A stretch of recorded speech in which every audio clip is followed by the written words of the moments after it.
My stream? Yeah, yeah. Oh, exciting. How's it going? Hello. Pretty good. How about you? I miss you. And I miss hanging out at BlizzCon. I know. Don't Hopefully, worry. hopefully soon enough. People are getting inoculated. We can fight Lotha IRL soon. It'll be good. All right, so welcome. Are you good to dive in, or do you need a second? Yeah, sure. Let's start chatting. Let's do it. So welcome, first of all. Thank you, obviously, for hanging out. Appreciate it. Mm-hmm. I know a lot of people have a lot of questions, and obviously you looked over some of the stuff before, so we're going to get to some stuff that's been on the community's mind, hopefully. Absolutely. We'll try to section it off as best as we can. Some stuff is kind of multiple sections, but we'll do the best we can here. So we'll start with Torghast and Legendary talks. I know this is kind of one of the main spots of 9.1, and some people felt it wasn't delivered fully. Some people feel okay with it. Questions about legendaries and upgrade amounts and all that kind of stuff. So that being said, there's definitely, at least from some in the community, a bit of negative initial take on the changes coming for 9.1 because some people felt it wasn't what we asked for. Why is twisting corridors not getting touched, reward structures, etc. So maybe the first thing we should touch on is lack of rewards in Torghast. I know you guys are starting to pump some things into Torghast right now, like transmogs, and those are very cool. Mm-hmm. But part of the question is, why did it take so long when it was something, for instance, in alpha that we talked about that, hey, it's going to be a lot of rewards here and achievements, and it seems that didn't really happen. We only had one time pretty outdated, very quickly achievements of Twisting Corridors, and then Twisting Corridors itself is not really getting touched at all for 9.1, at least as of yet. So we're just wondering where you guys are standing on all that. Yeah, absolutely. There's a lot to dig into. There's like 5 questions in there. I'll try to... Yeah, they all kind of play into the same main theme, like people were just kind of hoping for a big redeem of Torghast, and it seems like it's a bit lacking so far. There's still a lot more to be done in terms of what we're still kind of rolling out to the PTR with Torghast. Like you mentioned, there are for sure a lot of additional incentives that we're trying to create within Torghast. Like you mentioned, there's some new achievements, some new cosmetics. I think there's like 12 new achievements. There's new shoulder transmogs, new back pieces, new mounts and pets that you can acquire through those achievements. So that's definitely an area of focus. We're also discussing what other cool rewards can we add to the new final wing or with the adamant depths or adamant vaults of Torghast. There's also a major focus of ours has really just been on the replayability of it, as you mentioned. I think a major thing that we identified early on was there's a lot of, potential feels bad when we first launched Torghast, where people were trying to progress through the layers and they were hitting brick walls and they couldn't really complete the layer, and they didn't feel like they were getting anything out of that. And, as we're all aware, a major influence on us when developing Torghast was that roguelike and roguelite genre. And one of the major aspects of those is that every run, in fact, in most roguelikes that I've played in recent history, there's really no expectation of winning, especially not when you first get into those games and in that genre. You kind of get your butt kicked until there is either some unlocks that you're getting, there's some mastery that you didn't understand and you're kind of learning as you go, and you are also ultimately often getting stronger as you're progressing. So that's been a major focus of ours with our updates to Torghast with Chains of Domination is, adding, meta progressions, the meta progression system that you've seen on the PTR that's still going through some updates. There's a new scoring system along with that, so that there are degrees of success, right? There's layers of mastery that we've previously felt like were missing. It was more of a pass-fail. It lacked that granularity. So focusing on adding some more granularity there, where you can say win a layer or progress from layer 10 to 11 because you 3-starred it, but then feel like, okay, next time I do this, I'm going to try to push a little harder. Maybe I'll get a better score, or I'll just call it score. I don't know that we have an official name for that yet. Mm-hmm. But all of that has been a major focus, and there's still a lot of work to be done there, especially on that scoring system, as we mentioned it. I think there's been a lot of feedback coming in about that, and there are entire elements of that were just missing. So people weren't seeing, some of the bonus objectives that are going to be popping up on the PTR this week that system was essentially designed around and the scoring was tuned around. Those were just missing. So that was a big piece of the puzzle that we hadn't been able to get into your hands yet. Okay. There's a couple of things you mentioned there, and I know for 9.1 it's coming a bit more, but I mean, I'm a huge fan of roguelikes / lights as well, and there's a few really important pillars to these games. One of the biggest ones is high replayability, right? Namely, like, why should I do this again? What is the reason that I'm compelled to go in here? And I think for 9.0, it was, in my opinion, a bit lacking as to why you should go in there. You know, Twisting Corridors was fun the first time around, but it's a one-time thing. It's account-wide, and you're kind of done it. So to kind of, you know, I think some of the changes to Torghast that are coming in are pretty good. I think Torments as a pillar system, as a kind of modifier. As an idea? Yeah, as an idea, as a modifier, totally. is very good. Definitely some of the Torments aren't very good. I'm sure we're going to, you know, iterate through, you know, things like max health decreasing over time. That one is cut internally as a as an FYI. Very good. Making progress there, because we agree. There's you know, some goals with those torments in terms of adding that replayability, adding degrees of mastery that right. We know there's still work to be done there.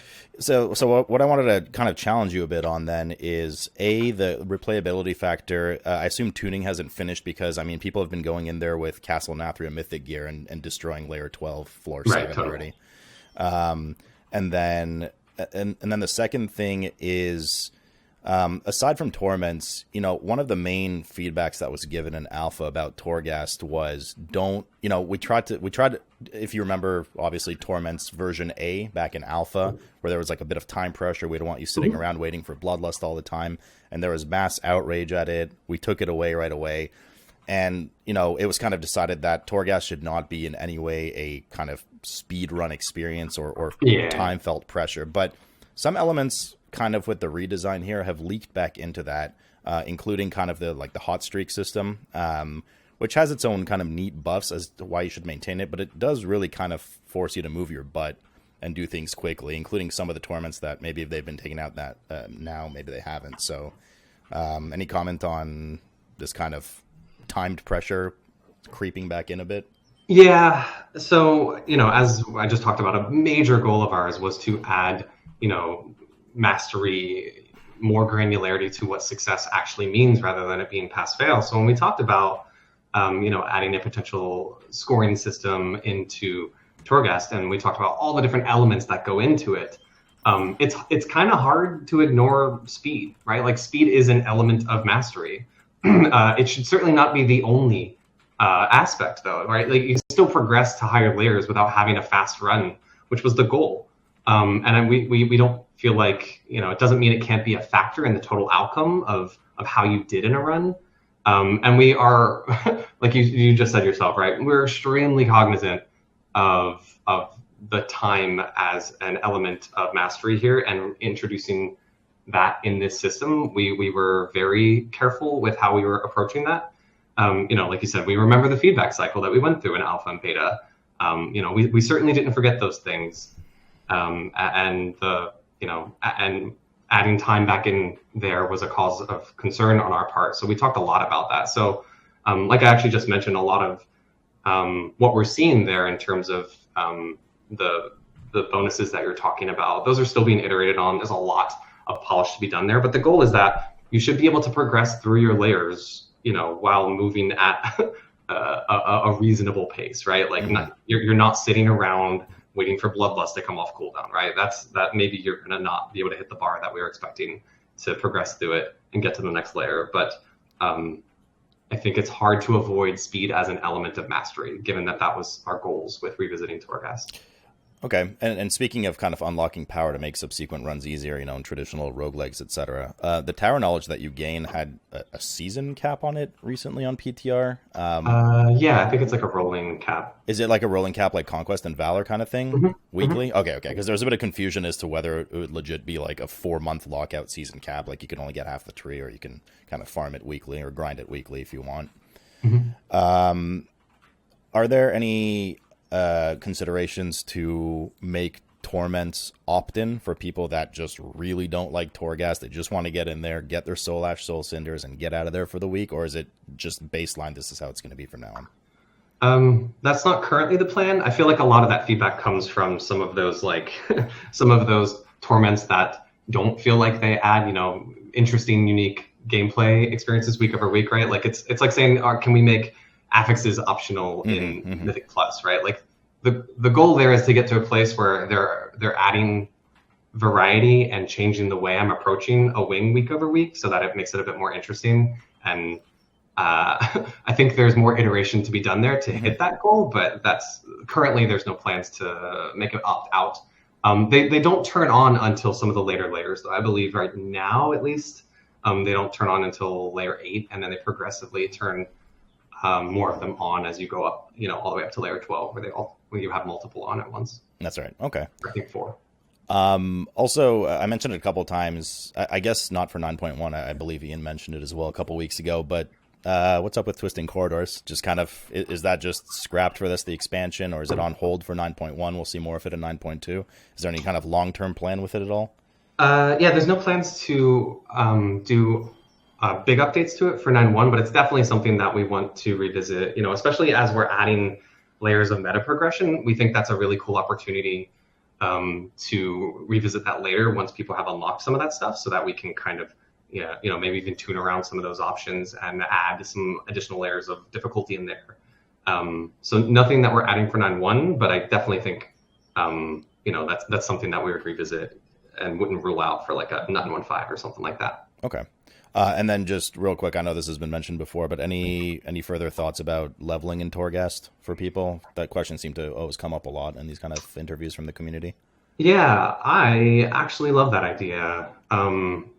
I don't think that's something we would do for 9.1, but that feels like a great addition for like one of the .5 updates. Speaking about patch philosophy, the way we kind of view our patches and features and where we would like to try to do certain updates is our 9x, like our 9.1 is major updates, right? You get big new features, new content, new raid, new seasons.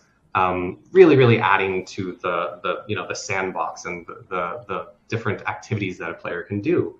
And we look at those, .5s, like the 9.1.5, for instance. We look for opportunities to change the way you interact with that content, right? Like this is where, we'll do systems updates. We'll add twists or, add a change to the way that you interact with something. Sometimes also this is where you might see changes to existing systems based on, maybe we're going to need to iterate on it based on feedback, or oh crap, we want to add or change how catch-up works. More evergreen updates is where we look to align these .5 patches. Like you've seen in the past, like time walking raids come in here because that's something that will exist forever. Those are kind of separate from Shadowlands. Like if we add additional time walking dungeons or raids for this expansion, those will live forever. So those feel kind of philosophically aligned with what we would do in one of those like a 9.1.5. Okay, makes sense. Sounds good. Yeah, and thanks for that. And leveling in Torghast, that totally aligns with the philosophy that we led us to pursue something like Threads of Fate, where we want you to be able to earn progress for your endgame progression while you're leveling up, right? So if you can learn some Torghast, or earn some Soul Ash or some Soul Cinders while you're leveling up for an ult or something like that, that's super cool. Like I definitely like that idea a lot. Okay. Feeding a bit off of Torghast, just a couple of legendary questions here. I know, like I said, a lot of it was covered in Ian's interview as well, but have you guys made any further thoughts to decrease Soul Ash cost so ranks 1 to 4 leading into 9.1, or is it still going to be the 5.1k, get that first, and then you can move on to rank 5 and above? Right. Well, same outcome, different approach. No on reducing cost, but we definitely are, looking at that feedback, but we're looking to address that by increasing Soul Ash availability versus reducing costs, 6 one way, half dozen the other. But, ultimately you'll get around 50% more Soul Ash per Torghast run in 9.1. So you'll be able to, get a lot more Soul Ash on repeat on your first time through. Also looking at exploring ways to earn Soul Ash on repeat runs, so that there's actually some that you can get even beyond just your end of run progression on an individual Torghast run. And then I'm sure you've already seen it too, but we're adding the ability to transfer Soul Ash to your ults, which is something that we heard a request for, right? Maybe you've got a whole bunch sitting on one of your main characters that you don't need, and you've got a fresh ult, so you'll be able to transfer some of that stuff over. So that's kind of our approach with increasing availability of those earlier legendaries. Okay. And also, just one more quick one on legendaries. The new Covenant legendary patterns, are they just renown based, or where are we getting those? Where are we supposed to get those? They will be. Sorry, you mean the Covenant specific class legendaries, the new ones coming out 9.1. Oh, right. Yes, you'll just earn those through gaining renown. Okay. So they'll just be a reward that you just get through the renown track. I don't want to say a number, but I'm going to say a number. Probably, I think it's like 46 or something like that. You'll just get that. So pretty early on. Memory, yeah, and it won't cost anima or anything. You'll just kind of get it as a reward from your renown. Okay. Let's dive a bit into class balance, because then that'll open up discussions a bit on raid and M+ and all that kind of stuff. So feeding a bit off of 2 weeks ago, Ian mentioned that class balance is not only done off of pure numbers, but also community perception as well. Is there anything you can either add to that, or we can preview a bit coming up? And I want to kind of addendum a bit here. There's some concern that we've kind of barely seen class tuning on 9.1. Obviously, some of the bigger numbers have been pooped on just a bit as needed, poor mages. But for like a major patch, like you're saying, it doesn't really seem like we've gotten into the brunt of class tuning. And I know traditionally that's one of the things you guys do last. But there's concerns that are like, well, why are we not getting these earlier so that we can start testing them earlier, so that they can make changes earlier and balance it better in the long run, rather than YOLO changes at the very end and then things inevitably go unbalanced when it hits live, kind of thing. Yeah, totally. There's a lot to dig in here. Do you want me to just kind of ramble for a bit? Because I can kind of speak to thoughts here in terms of specific changes, philosophy. Let's start with philosophy, and then we can get into what we're expecting for the remainder of like 9.1. And even if there's any classes you can speak towards, like AMZ for DKs or anything like that, then feel free to jab away. Right, totally. Okay, cool. So, tuning is never done, right? Like and also it's an art. It's always changing. We're never happy with class balance. There's always something that we can improve. We've made quite a few changes with the classes already.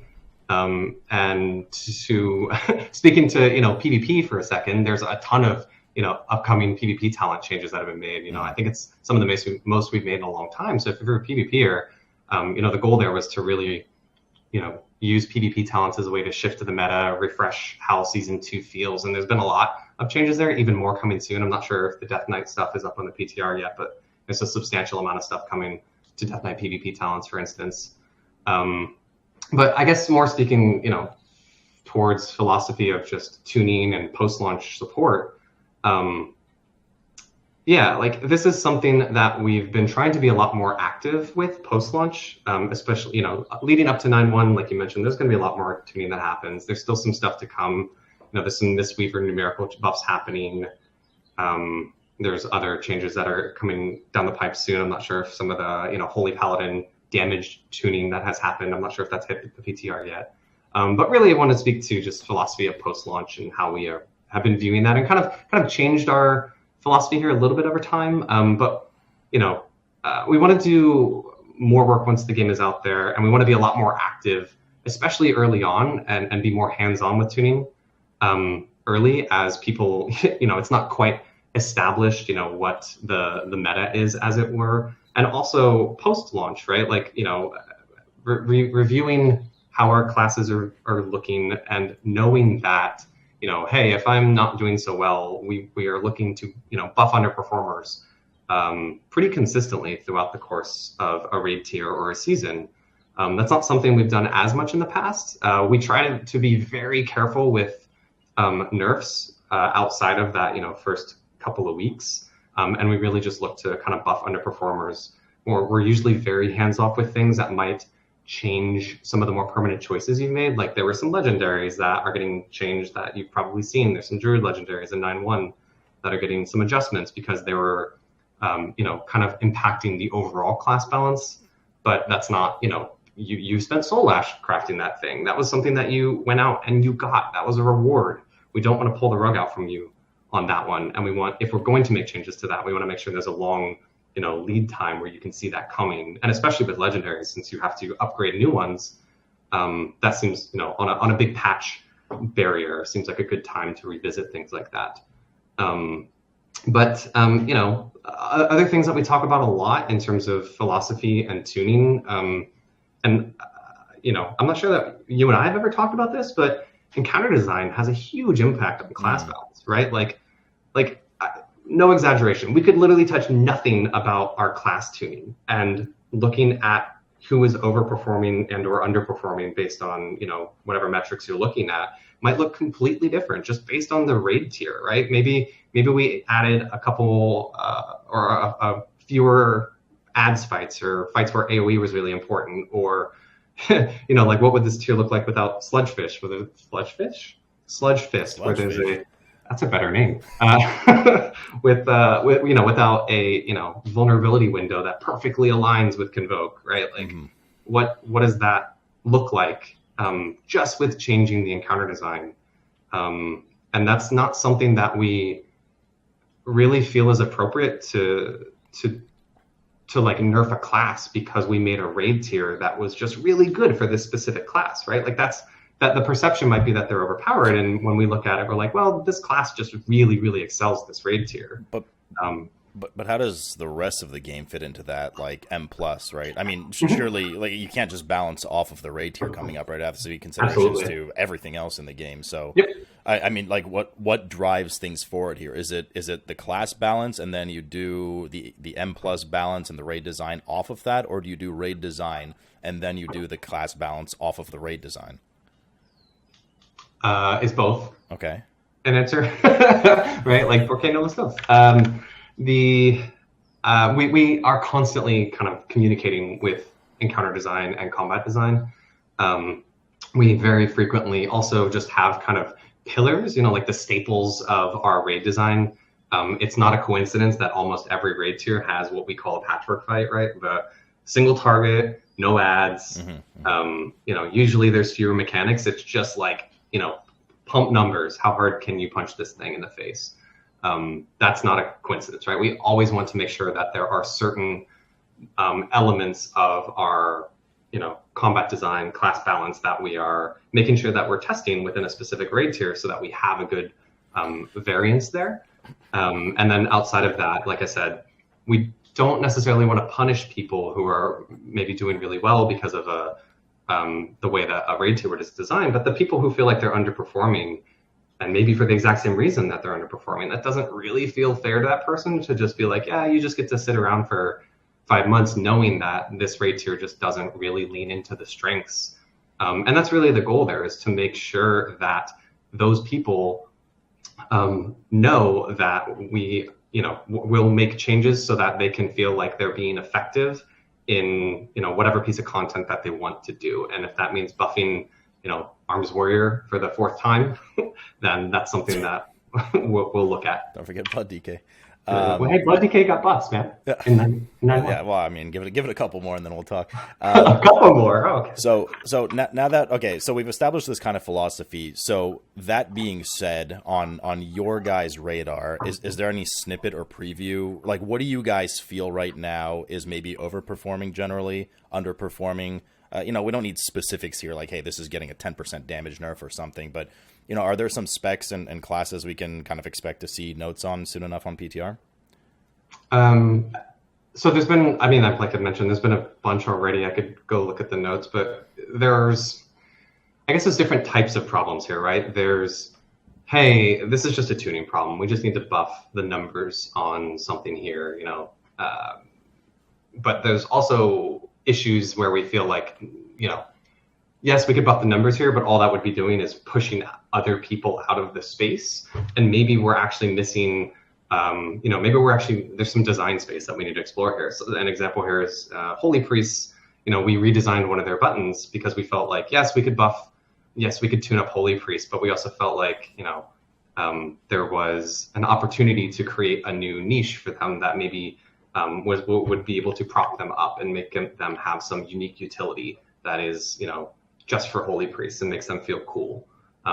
So that's something that we've already been working on. Like I mentioned, Mistweaver, there's some numerical changes coming. I don't know too many other specifics that are still coming down the pipes. But like I said, that's also something that we know is never done, right? That's not something that if you don't see it in the next week, that doesn't mean that it wouldn't come later or isn't on our radar. Okay. So there's nothing on, like you mentioned, Holy Paladins or... Yeah, I mean, sorry. Yes, those are getting changes. Like Holy Pally damage, for instance, is getting some adjustments to it. I believe AMZ is something that you mentioned. Yes, that we're still looking into adding a cap to the amount of damage that can absorb. Okay. Things like that are always in the works. All right. And anything else notable, or we'll have to wait and see? I mean, there's been stuff that you've seen, I believe, right? Like there were nerfs to Spirit Shell. Like you mentioned, Fire Mages got kind of touched a bit there. Right. There's also opportunity, there's also times, and like I said, we talk about, tuning and class balance, and whether or not we think it's a problem is only a part of that conversation. Mm-hmm. The other part of it is, when is it appropriate to change this, right? And an example there is like, some of our dot classes were doing exceedingly well on some single target fights. And when you think about a dot class, you don't think about those people being the ones that are going to be like, winning those patchwork fights. So there were some changes that happened with some of our dot classes that were, I call them kind of buff nerf. It's like we're just shifting things around, and the goal there is that we want to shift the focus of the spec. So ultimately they should still feel powerful. It's just in which situation are they most effective? Okay. All right, I kind of want to dig a bit deeper then, because this conversation with Mike and Ian 2 weeks ago kind of sparked a bit with AMZ, and AMZ is going to get adjusted. Oh, actually, before I do that, the Holy Paladin nerfs coming down the drain, are they class side or are they Venthyr, Hallowed ground side? So I would have to go look at the specifics there, but there is a bit of adjustment there. One, for sure, there's some Venthyr changes with Ashen Hollow in there. There's also some shifting to kind of holy power generation and where your healing is coming from. I think right now, something that I feel like isn't always the case is as a holy paladin, you're like, why am I casting Holy Light? Why am I casting Flash of Light? So we are doing some pretty major adjustments and buffs to things like Flash of Light and Holy Light, especially when it comes to like their infusion of light procs. So it's again kind of a buff nerf thing there, where the goal is, this specific case of Venthyr Paladin or Holy Paladin can put out some major damage, but then also we want to make sure that, their single target healing is really effective, because that's one of those things that when you think about Holy Paladins, you think about bombing those big heals out. Right. Okay. So to backtrack a second, so I want to kind of just get into a bit of nitty gritty. We don't have to go too crazy here. Right. We discussed about AMZ and like some of the different strengths and of the classes that are brought in are oftentimes utility based, right? Yeah, so things absolutely. Like AMZ, Rallying Cry. But I want to, for lack of a better term, harp a bit on unique buffs and debuffs, the passive ones, Battle Shout, Fort, magic, physical debuffs, etc. Is there any plans to take a look at these, to eliminate them in any way, to homogenize them a bit? Because I find it a bit weird, at least in the world of melee and tanking, if, let's say, Brewmasters and Windwalkers are underperforming, right? Just random scenario here. Yep. And you're trying to min-max your raid comp, it feels bad to have to bring one of them just because, the net amount that they bring to the raid is some passive buff for touching a mob. So is there, and it also makes just slotting kind of weird and raiding potentially, things like Mythic Plus Vengeance was not only dominant for so long just because of its strength, but the fact that it also brought 5% magic debuff to everything on top of its strength. So is there any plan to kind of share the love or iterate upon these? Because expansion after expansion, we've gone from eliminating them altogether, making them unique, making 2 or 3 classes have them, etc. So where do you guys stand on these passive kind of no action input needed buffs and debuffs? Right. Again, there's a lot to dig into there. I'll try to keep it. Sure. You do have a bit to get through here, but yeah, exactly. You have like 6 more pages of questions we got to get to. Okay. Speaking more broadly, right, philosophically, I think some of these examples we talked about, Rally, AMZ, some of the buffs that you're providing, I think of these as these are successful examples in my book, right? Like we want to keep finding places to give people unique tools, unique utility, and to make them feel viable, right? Like I think it's a much more interesting place to live for all of us when you can look at every class in your raid and think about the thing that they're doing that's really cool, some powerful, like you said, powerful buff or unique utility, and we want every class to be present to feel like they're bringing something cool like that to the raid. It's a bad example. This is maybe a bad example. It's hyperbole, but if everyone's doing the same thing, has the same buffs, is doing the same damage, or just pushing different buttons to get the same damage, I think that's a much less interesting place to live than feeling like, oh man, I want them for this reason, I want them for this reason, I'm really happy this person's here. And I know that there is more work to be done on our part with creating those unique elements, because in a game this large, and like you've said, we've gone through a lot of iterations over the years, sometimes carving that space out can be difficult. Symbols of Hope is an example, the redesign that we're doing for 9.1 of where we're trying to add a unique element to that class and or spec in this case, that makes you so like, oh man, that's really cool, I'm glad we have that person here. That changes the way I interact with my stuff also. Those are some of the most fun things for me, is when you say, oh man, this class plus this class lets us do this thing that I wouldn't have even thought of, and the combinatorics there that open up possibilities for strategy and mastery and arena comps and stuff like that is where some of the most exciting theory crafting comes for me. Okay. I've rambled. Does that make sense? No, like it makes sense, but it's just, I totally agree with you. It's just you're trying to shove 36 specs into 20 spots. More namely, you're trying to shove 6 specs into 2 spots, 6 specs into 4 spots, and 24 specs into 14 spots. Let alone melee is usually more underwhelming, but that was discussed 2 weeks ago. So the problem is, like, I find it almost impossible. Like, how are you going to balance something like Rallying Cry and AMZ? And Rallying Cry, mind you, on a class that already brings 5% AP versus like Rogue, or like Ret Paladin, that once in a blue moon, maybe you have like a cool immune situation, but things like Rallying Cry are globally awesome. And so I feel like I get the vision, and I definitely agree with that, but I feel like the spread of love amongst the specking classes is just not very well balanced right now at all. Yeah, I mean, like I mentioned, there's definitely more work to be done there. I just wanted to speak to kind of like the vision of, I would rather live in the space where everyone has something cool, and there's lots of competition for who do we want to bring, because everyone does such cool stuff, than going back to a place where everything was essentially homogenized. Nobody did anything unique, and there wasn't a lot of fun interactions that were involved there. I was laughing about this the other day. You mentioned rogues just now, and that's such an interesting one, because again, it speaks to the kind of interactions between encounters and combat. Because it wasn't that long ago, right, when people were stacking tons of rogues, and rogues were one of the most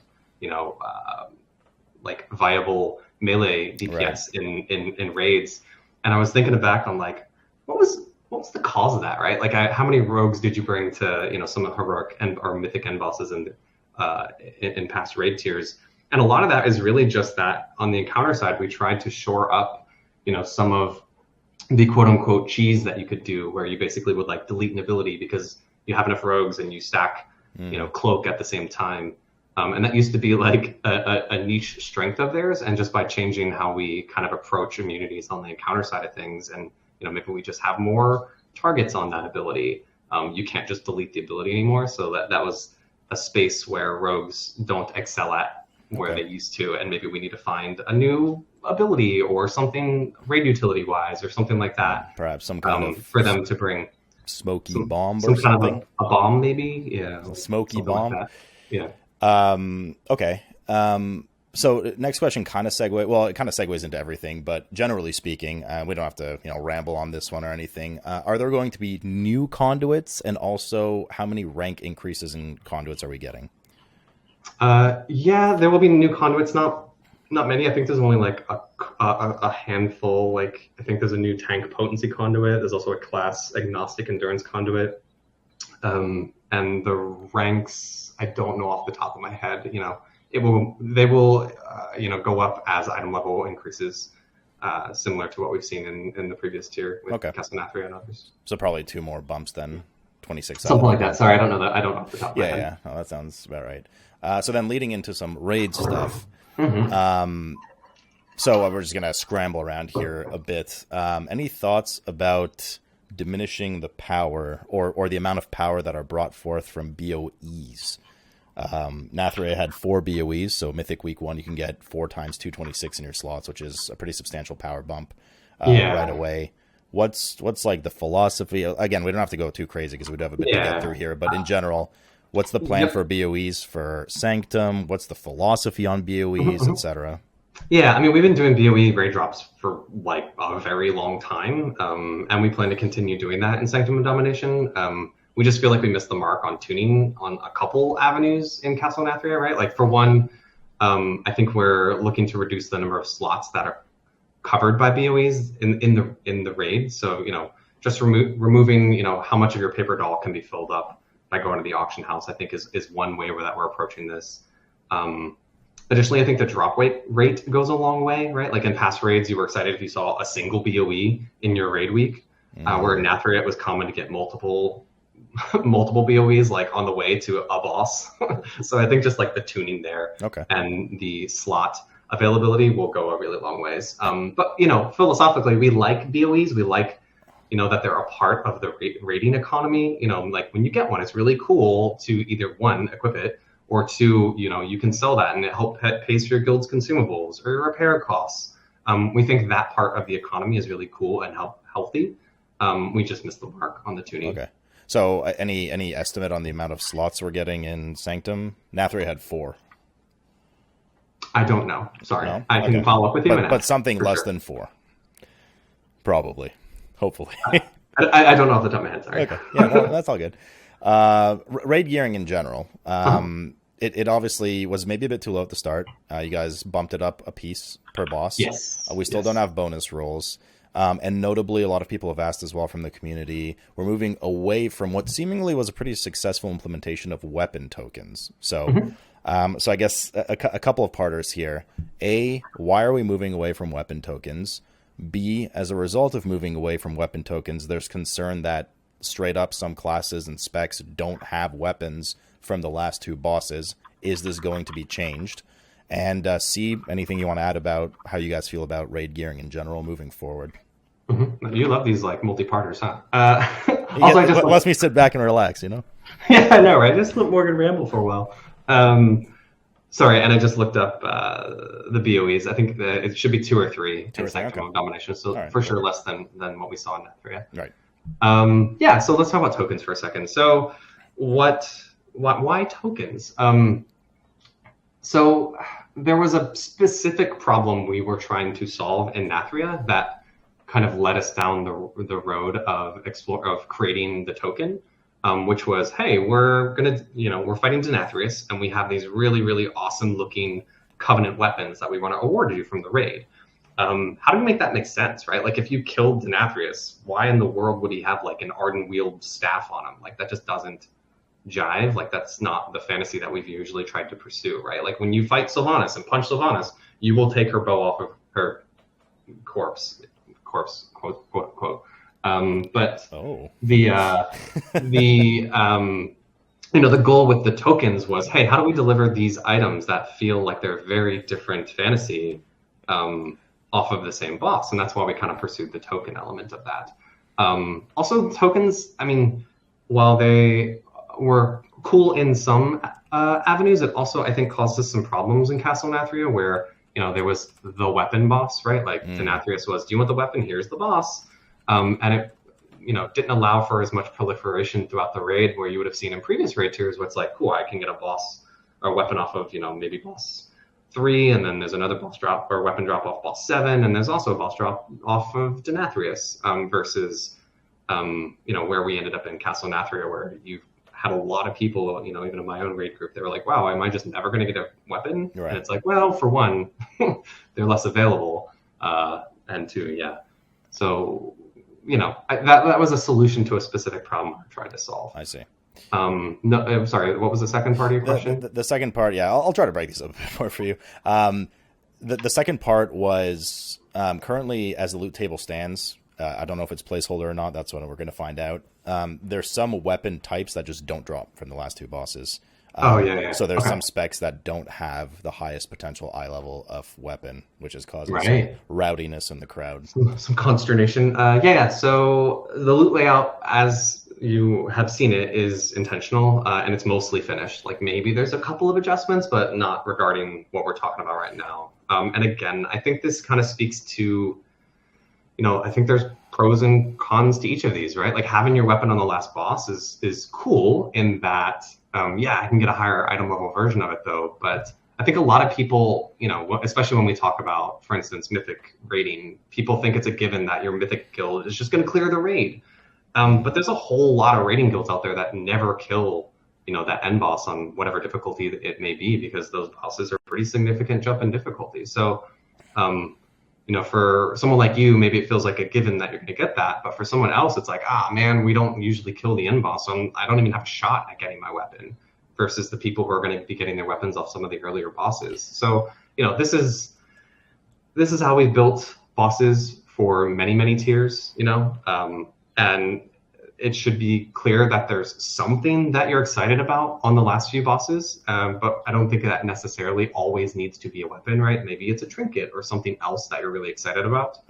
That's kind of where our heads are at on that one. How come you guys, or did you ever consider making it Nathria style, not from a weapon token perspective, but making everybody have a first 8 bosses version of weapon and a last 2 bosses version of weapon? Kind of please the whole audience? That's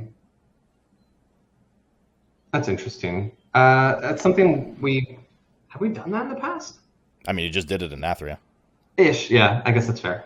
But yeah, a lot of this kind of gets to, loot equity or equitability. We don't want to do the same thing every time. We think there's a lot of different approaches to the itemization, and ultimately, making sure that we're spreading it out. The progression across the full raid will be equivalent for everyone, right? Okay. And it's just a matter of, what makes sense to drop my weapon here. And it's more of a case-by-case basis of, okay, cool, in this raid, we're fighting this boss in boss 3, and he should have, the two-handed axe because he's wielding a awesome-looking two-handed axe, and I want that to drop. So it just makes a lot of sense for him to have that loot there. A lot of this, loot layout, as it were, is really kind of enforced by, what your expectation as a player would be. Okay. We don't want to subvert that. Like, oh man, awesome axe. Well, we, said we're not going to drop the axe here. We said we're going to drop it on the end boss because of, just some previous plan that we made. Right. Okay. Is there, just real quick, we don't have to rant on this one or ramble on this one. Is there any change to the drop amount? Or are we still looking at 4 pieces per boss? No bonus rolls or anything like that? Yeah, we made that change, like you mentioned, kind of halfway through the tier, and we felt like that kind of hit the sweet spot. Okay. We maybe went a little bit too far, but we're pretty happy overall with where that landed. Okay. Couple of shorter raid fire questions here. Mm-hmm. Any changes in philosophy on mythic raid size or some kind of flex mythic once Hall of Fame is done or anything like that for those teams that just can't, like 10 man or anything like that, for teams that just can't get 20 together consistently? Interesting. No current plans to change that. 20 is kind of the number that we've landed on for a couple expansions now.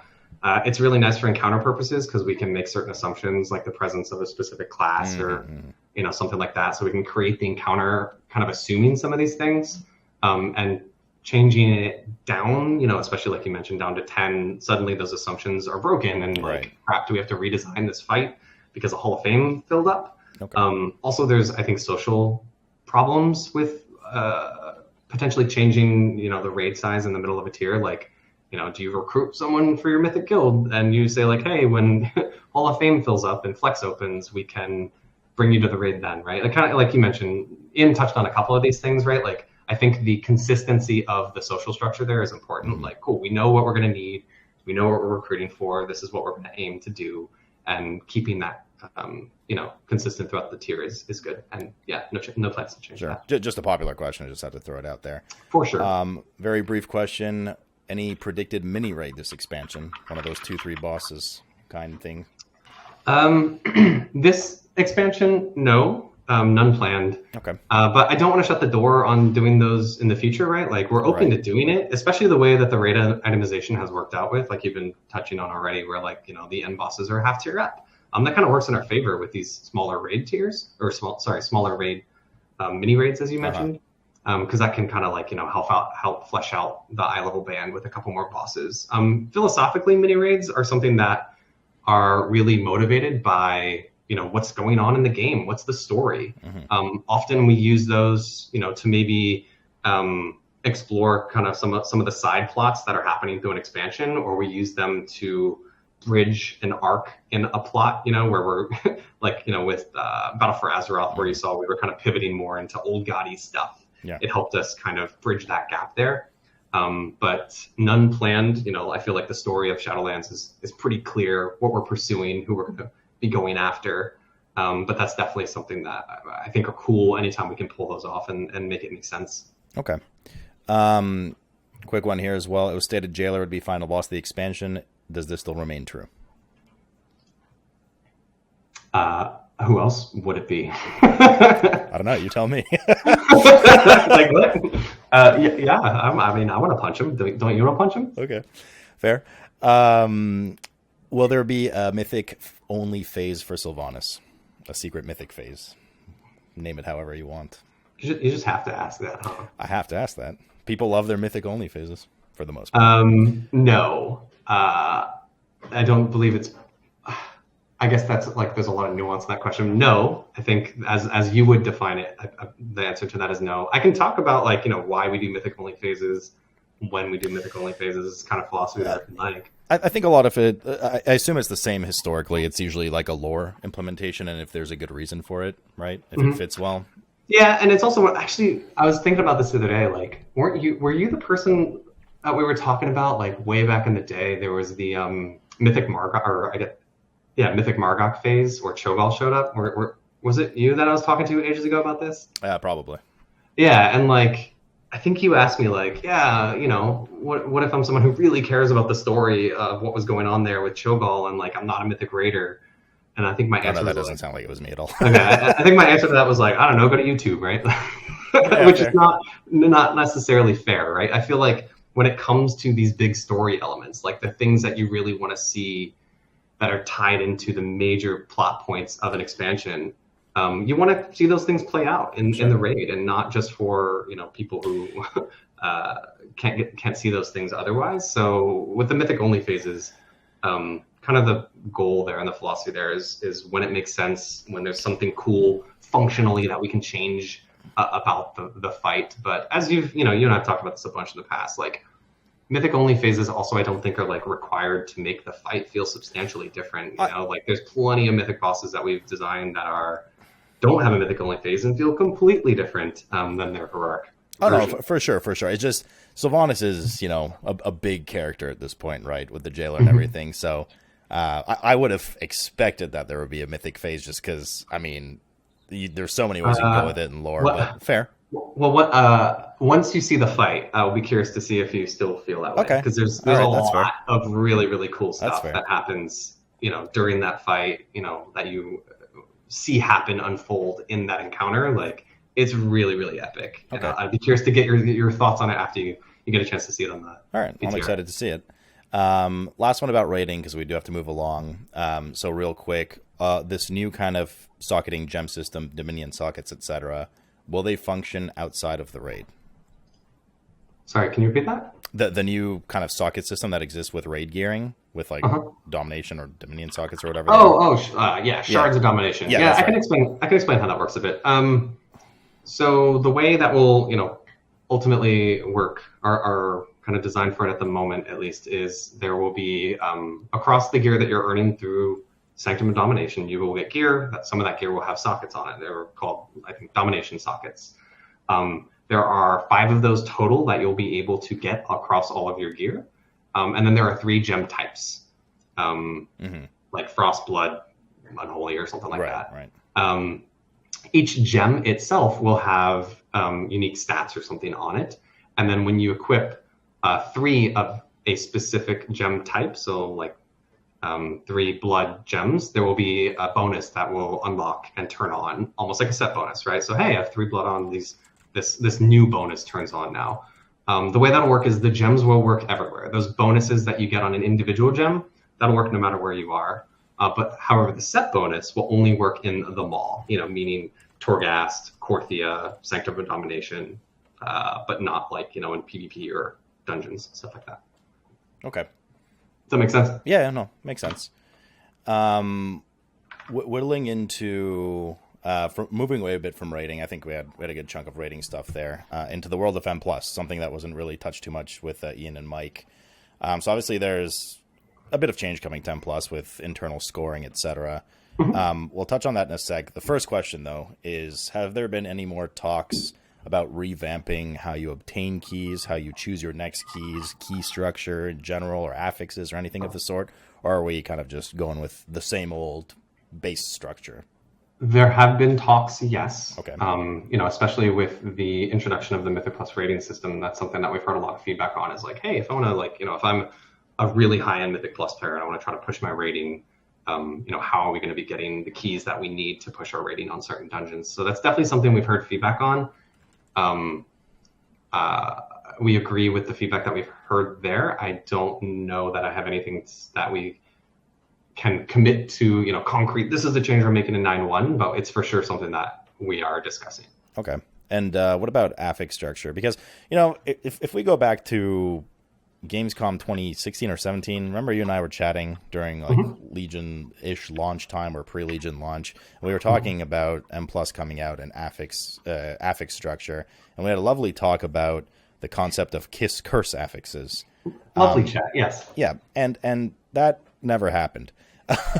Did it not? Not really. I don't really think out of these affixes. I feel like Prideful's, definitely. Okay, sure, on that, right? Sure. One seasonal affix, I agree. But I meant like the concept of base affixes, right? They're pretty much all curse times 2, instead of kiss. Has there been any consideration of starting to implement a different type of affix philosophy, or is it all still meant to kind of bog you down?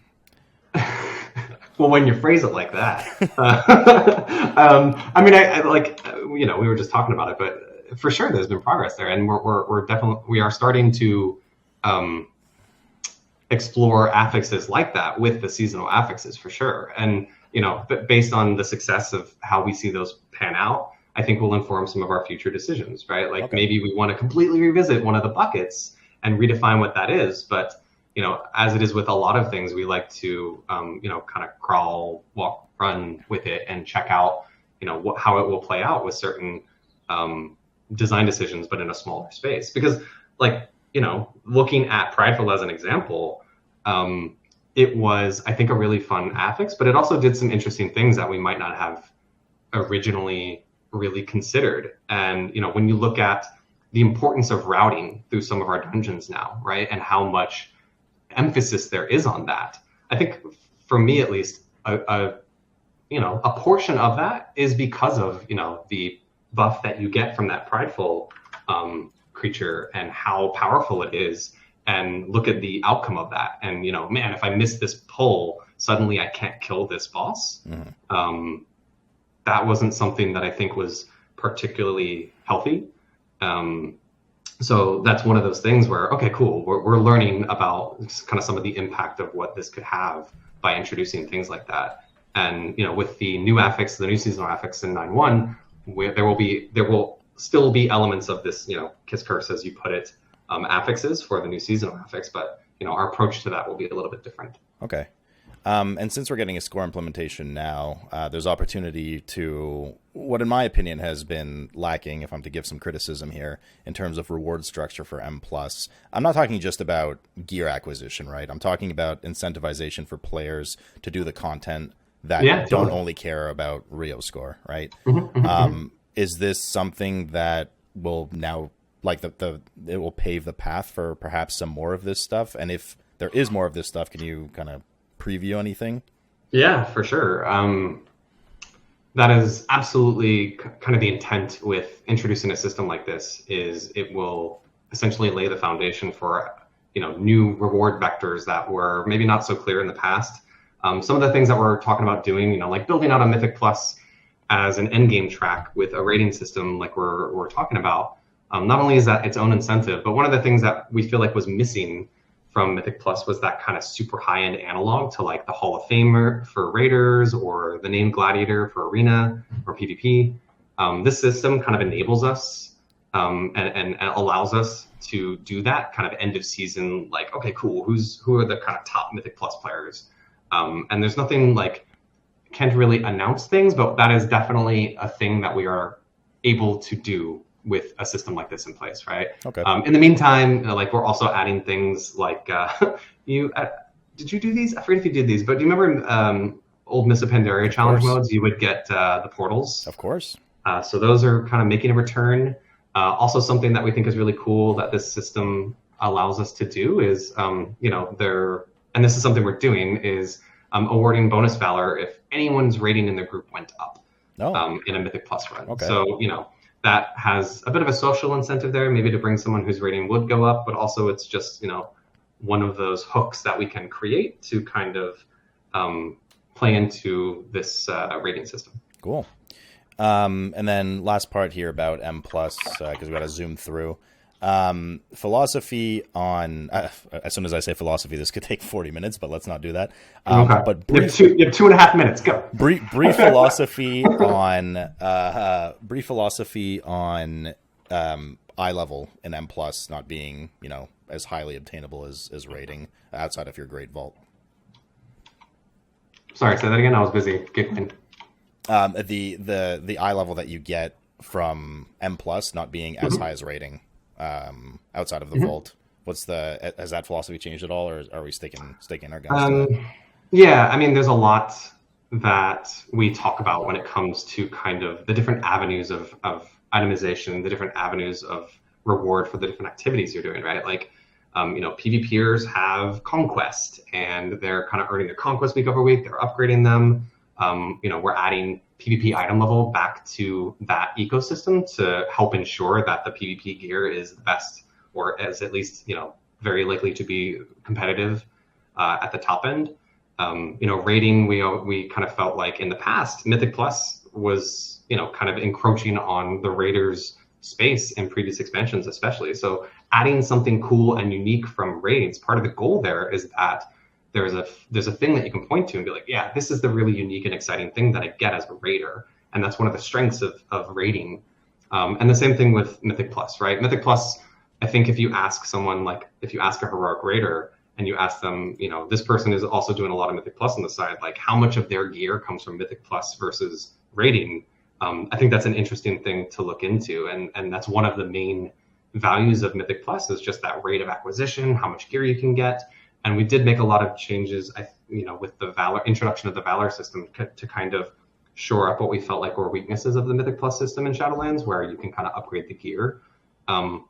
Ultimately, yes, if you're a Mythic Raider, the eye level of your gear will be higher than the Mythic Plus person, but we don't think that means the Mythic Plus system doesn't have strengths, especially when you start to incorporate the Great Vault into that conversation, where your Great Vault rewards from Mythic Plus are really, really appealing, right? If you're someone who's just looking to get higher item level in those slots. So, we kind of feel like the best place to be. I always laugh, when you see like the PvPers saying like, oh man, the Mythic Plus people or the Raiders have got it so good.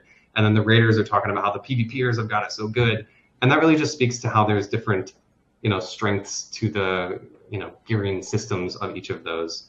And then someone who, participates in all of those things, right? Like those are the people who have, got really amazing gear and are gearing up faster than other people. So there's definitely a balance there that we tried to strike. But that, philosophy that you mentioned earlier on, that's staying fairly consistent with Chains of Domination. All right. We'll have to skip around. I have just a couple of quick fire questions and then one last big burning question, and then we are free forever. So the quick fire stuff is literally just, you can yes, no it, no problem. Are we getting a catch-up system for 40 Renown in the next patch? Yes. Yes? Okay. We're going yes or no here, right? Yeah, I mean, yes. Okay. If you want to add anything to it, go for it. But are we getting Yeah, catch-ups? there will definitely be increased catch up for getting up to 40 right now for 9.1. Okay. Any hint towards 9.1 ish release time? Not obviously a date. You guys can never confirm a date, but kind of something people can be looking forward to. Soon, TM. TM. Okay. No, I had to. I'm sorry. Yeah, no, it's fine. Sorry. Are we getting a 500 mount achievement? I don't know. I will look into that. Okay. Any changes planned to the Great Vault? Yes, some more minor ones, I guess you could call it. Just changing the probability of, like, saying seeing jewelry if you're a PvPer. Okay. So tweaks like that. Any heirlooms on the horizon? Like brand new ones? Yeah, like return of heirlooms or some heirlooms. Heirlooms still exist, you know that, right?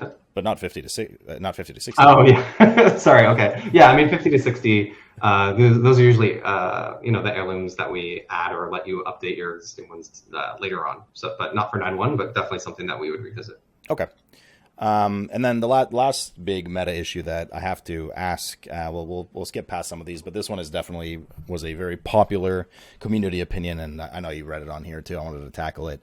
There's feelings in the community that a lot of feedback is bypassed from alpha beta into the X1, X2, and then eventually it feels like what a lot of people have suggested finally gets implemented in like the X3 patch. And it makes some people feel like, well, why are they doing this now? We suggested this for months and months and months. Is there, how do you guys view that kind of feedback? Like, do you agree with it at all? Is there something internally we don't know about it, as though, we felt like we got ignored, but you guys obviously weren't ignoring us, but you had your own path of going forward through all the major patches? It's definitely something that's sparked, I wouldn't say just now, obviously it's a thing now too, but historically it's come up a bit too. It came up with, if we remember, essences, of course, account-wide essences was a meme for months and months. Finally, you guys made it account-wide. It became like, why don't they listen to us when it first happens, etc. So kind of curious to hear your guys' feedback internally on how you view this kind of, disappointment, outrage, anger, whatever it may be from certain parts of the community when this seemingly happens sometimes. You leave the short answers for last, huh? I said we had a couple short ones and then one big one. I mean, ultimately we're trying to make the best game we can, right? Like there's definitely nothing that we're saying like, well, let's save that for later because we think we should wait to make the game better till later, right? Like we're always looking to make, to try to achieve the goals that we set out to achieve with whatever system that we're introducing. Conduits have been a big area of discussion. Ian spoke with Mike about that at length. That's definitely something that we listen to feedback over time. We do our best to improve the systems while also kind of, achieving the goals that we set out to achieve with them. Some of these changes, like I mentioned earlier on, we were just talking about, patch philosophy. Like on our big .1s, we're adding content, we're expanding the width and breadth of the game and of the activities you can do.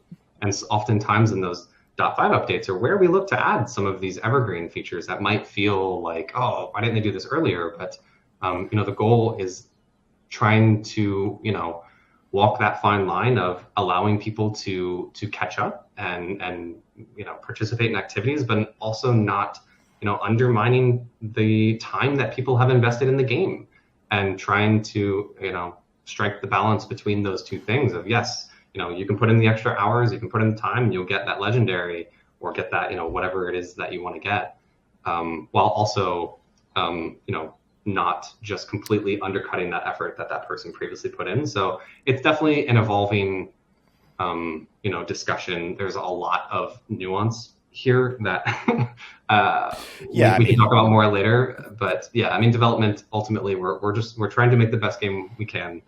We'll constantly listen to feedback, iterating on systems based on that feedback. No doubt. I didn't mean to put you on the spot. I think between what I see in the community and knowing you guys and how you feel on your end, I think and ironically, one of the main questions I hear all the time is, are they ever going to bring back dev water coolers?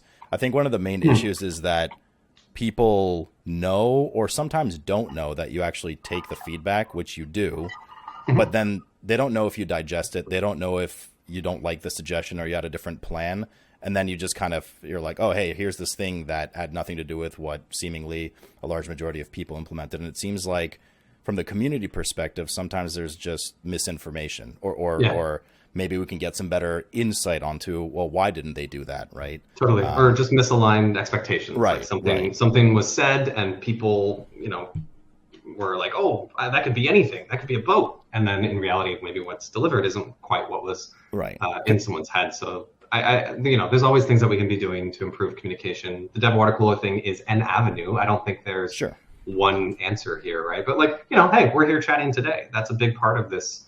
No, I agree. This initiative is just opening up lines of communication, dialogue. I think we could be doing this earlier on in the process too, right? Like, hey, what do you want us to do for 9.1 versus, hey, here's what we're doing for 9.1. There's a lot of stuff that we could be talking about for sure. I think just anything to help clarify for the audience, because if people are allowed to, if people give a suggestion, obviously you can't listen to literally every small suggestion, but if people give, let's say, an overwhelmingly popular suggestion and then it's never met with feedback and the community is allowed to fester, then sometimes negative thoughts crop up and they think like, oh, they're ignoring us, they don't care about what we're saying, et cetera, et cetera. And then it leads to this kind of outrage that we sometimes get. So I guess what people really want, I mean, there's a lot of things people want, but just whatever, According to chat, they want boats. Yeah. Oh, boats is good. But just insight and feedback that people are being listened to, I think is goes a long way for a lot of people, Yeah, absolutely. I agree with that. That is, yep. Agreed. Thank you for that. Cool. Cool, buddy. If you have anything else to add, my parting question was going to be, what are you most excited for? What are you most worried about for 9.1? But however you want to leave it off, because I already kept you over time. Let's just say, what are you most excited about? Yeah, parting. I am excited just to get this content into the players' hands, right? Like as Ian mentioned, we recognize that this, development cycle was not ideal. This is not what we had planned. There are extraneous circumstances throughout the world that are kind of, causing things that we're still working through. And we're just really, really, everyone at work is doing everything they can to get this into the players' hands. And we're really excited for them to get a chance to play around with it. And this is something that we're proud of. There's a lot of really cool stuff in the patch. There's a lot more cool stuff coming that, people will be seeing in the coming, few PTRs. To answer your question really quick, what am I most excited about, most worried about? Most excited about, I guess, the raid. I always love the raids. And also the honor talent refresh. I love, do a lot of PvP. I think that's going to be really cool to see what comes out of that. That was a big push of ours, was to really try to refresh the new season with that initiative. Things that worry me, I always get worried about, like the world first race. Like it's very stressful. It's a stressful couple weeks for me. There are, just the concern SLG fiascos, unforeseen, issues that might pop up. Like we mentioned, tuning is an art. We've gained a lot of confidence over time that we can hit that mark, but that always worries me a little bit. Okay. Any particular team you cheer for during Race World First? Wow, on the spot. Not in particular. No. I like that politically correct answer. That neutral, safe answer. Yes, exactly. I watch like a referee, try to be neutral. All right. Morgan, thanks a lot, man. I appreciate it. I'm sorry I kept you over time. We didn't even get to some of this stuff, but I could sit here talking to you all day. It's always a good time. Everybody. But thanks a lot for chatting. I'm sure we'll catch up after, and look forward to the week. I think you guys just announced some raid testing, people are saying in chat.